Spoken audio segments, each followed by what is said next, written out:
Politik sempit dan retorik perkauman, PAS sudah terlalu jauh. Assalamualaikum dan salam sejahtera. Malaysia, hari ini kita nak bincang isu panas, iaitu kenyataan terbaru daripada PAS, khususnya Razman Zakaria, yang cuba memecah belahkan kita atas nama perkauman. Ini semua kerana insiden kecil bendera China di Teluk Intan. Sedangkan kita sepatutnya berpegang pada nilai Islam yang mengajar persaudaraan, toleransi dan perpaduan, bukan pada retorik yang tak berasas. Timbalan Presiden PKR Rafizi Ramli sudah berani bersuara, Islam tak pernah ajar kita untuk membenci atas dasar warna kulit, bentuk mata atau darah kita. Tapi malangnya, PAS masih cuba main isu kaum, seolah-olah merekalah pelindung orang Melayu dan Islam. Kita perlu tanya, sampai bila PAS nak teruskan agenda perkauman yang cetek ini? Mari kita lihat sejarah. Islam di China sendiri berabad lamanya. Lebih lama daripada di Malaysia, mereka adalah sebahagian daripada komuniti Islam global. Jadi bila Razman atau sesiapa sahaja di PAS bercakap, seolah-olah Melayu mesti berwaspada pada kaum lain. Kita perlu faham ini bukan cerminan nilai Islam sebenar. Ini adalah permainan politik murahan. Anwar Ibrahim dan pasukan kerajaan perpaduan sudah jelas Malaysia adalah untuk semua rakyat. Tanpa mengira kaum dan agama, jadi rakyat Malaysia, kita kena sedar dan fikir panjang. Adakah kita nak teruskan politik yang membawa kita ke belakang atau kita nak bergerak maju ke hadapan dengan kepimpinan yang matang, adil dan membawa kebaikan untuk semua? PAS, cukup-cukuplah. Rakyat sudah muak dan kita semua terutama generasi muda perlu bersatu menolak retorik perkauman seperti ini.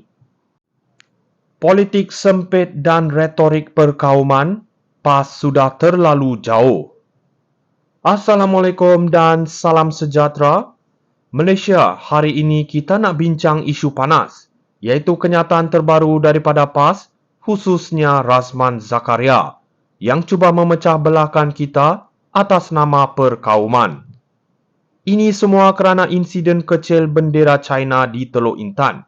Sedangkan kita sepatutnya berpegang pada nilai Islam yang mengajar persaudaraan, toleransi dan perpaduan, bukan pada retorik yang tak berasas. Timbalan Presiden PKR Rafizi Ramli sudah berani bersuara, Islam tak pernah ajar kita untuk membenci atas dasar warna kulit, bentuk mata atau darah kita. Tapi malangnya, PAS masih cuba main isu kaum, seolah-olah merekalah pelindung orang Melayu dan Islam. Kita perlu tanya, sampai bila PAS nak teruskan agenda perkauman yang cetek ini? Mari kita lihat sejarah. Islam di China sendiri berabad lamanya. Lebih lama daripada di Malaysia, mereka adalah sebahagian daripada komuniti Islam global. Jadi bila Razman atau sesiapa sahaja di PAS bercakap, seolah-olah Melayu mesti berwaspada pada kaum lain. Kita perlu faham ini bukan cerminan nilai Islam sebenar. Ini adalah permainan politik murahan. Anwar Ibrahim dan pasukan kerajaan perpaduan sudah jelas Malaysia adalah untuk semua rakyat. Tanpa mengira kaum dan agama, jadi rakyat Malaysia, kita kena sedar dan fikir panjang.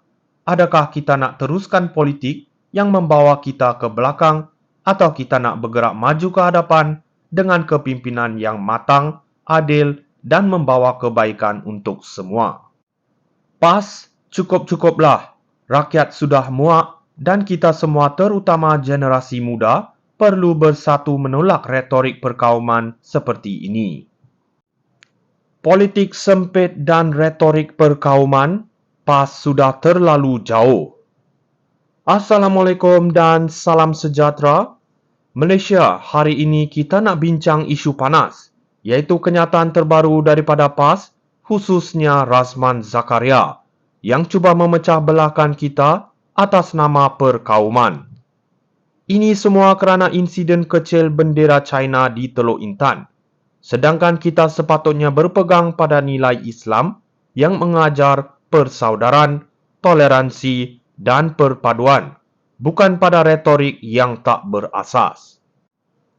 Timbalan Presiden PKR Rafizi Ramli sudah berani bersuara, Islam tak pernah ajar kita untuk membenci atas dasar warna kulit, bentuk mata atau darah kita. Tapi malangnya, PAS masih cuba main isu kaum, seolah-olah merekalah pelindung orang Melayu dan Islam. Kita perlu tanya, sampai bila PAS nak teruskan agenda perkauman yang cetek ini? Mari kita lihat sejarah. Islam di China sendiri berabad lamanya. Lebih lama daripada di Malaysia, mereka adalah sebahagian daripada komuniti Islam global. Jadi bila Razman atau sesiapa sahaja di PAS bercakap, seolah-olah Melayu mesti berwaspada pada kaum lain. Kita perlu faham ini bukan cerminan nilai Islam sebenar. Ini adalah permainan politik murahan. Anwar Ibrahim dan pasukan kerajaan perpaduan sudah jelas Malaysia adalah untuk semua rakyat. Tanpa mengira kaum dan agama, jadi rakyat Malaysia, kita kena sedar dan fikir panjang. Adakah kita nak teruskan politik yang membawa kita ke belakang atau kita nak bergerak maju ke hadapan dengan kepimpinan yang matang, adil dan membawa kebaikan untuk semua? PAS, cukup-cukuplah. Rakyat sudah muak dan kita semua terutama generasi muda perlu bersatu menolak retorik perkauman seperti ini. Politik sempit dan retorik perkauman, PAS sudah terlalu jauh. Assalamualaikum dan salam sejahtera. Malaysia, hari ini kita nak bincang isu panas, iaitu kenyataan terbaru daripada PAS, khususnya Razman Zakaria, yang cuba memecah belahkan kita atas nama perkauman. Ini semua kerana insiden kecil bendera China di Teluk Intan. Sedangkan kita sepatutnya berpegang pada nilai Islam yang mengajar persaudaraan, toleransi dan perpaduan, bukan pada retorik yang tak berasas. Timbalan Presiden PKR Rafizi Ramli sudah berani bersuara, Islam tak pernah ajar kita untuk membenci atas dasar warna kulit, bentuk mata atau darah kita. Tapi malangnya, PAS masih cuba main isu kaum, seolah-olah merekalah pelindung orang Melayu dan Islam. Kita perlu tanya, sampai bila PAS nak terus